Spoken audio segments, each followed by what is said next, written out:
4 days until Christmas, 10 days till the end of the year, and we are on our third week of talking about how to make 2021 a great year. In the first week, we talked about looking at those parts of your life that you would like to improve. Last week, we talked about how to improve them. Like, what would it look like to have that success, to have a great year? But we also mentioned the gap last time. Because if you put yourself out at the end of 21 thinking about 2021 being an amazing year, but then you think about where you are today, there's a gap. There's a gap between those experiences and who you are in those experiences and where you are today. We all have a gap. The question is, how do we navigate it? Most people, when they're faced with a gap between I'm here and I want to be here, where do most people focus? They focus on the gap. They focus on what the problems are, all the obstacles, all the challenges to achieve it. So one of the fundamental questions I like to ask people as part of my inner technology program is, where are you focused?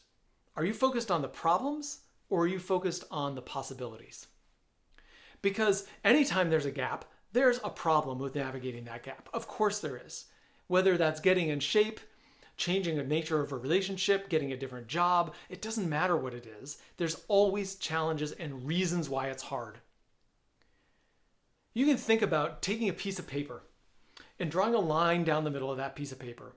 And on one side, you can write all the ways in which this is hard to accomplish, all the ways it's hard to cross the gap, all of the challenges or problems. And that's where most people stop. They don't get any further than that. But on the other side of the paper, you could list all the possibilities, all the things that you could do that would move you forward. If you knew how to get all the way there, maybe this wouldn't even be a challenge for you. For a lot of us, we don't know all the steps. But even if you don't, you know there are steps that you can take. So I encourage you to think about the gap and think about the possibilities and not so much on the problems. Our mind naturally will drift to the problems, and when you catch yourself doing that, just stop and say, oh yeah, there I go. There are some problems, but what are the possible things that I can do to move me forward? So take that tool and try it this week.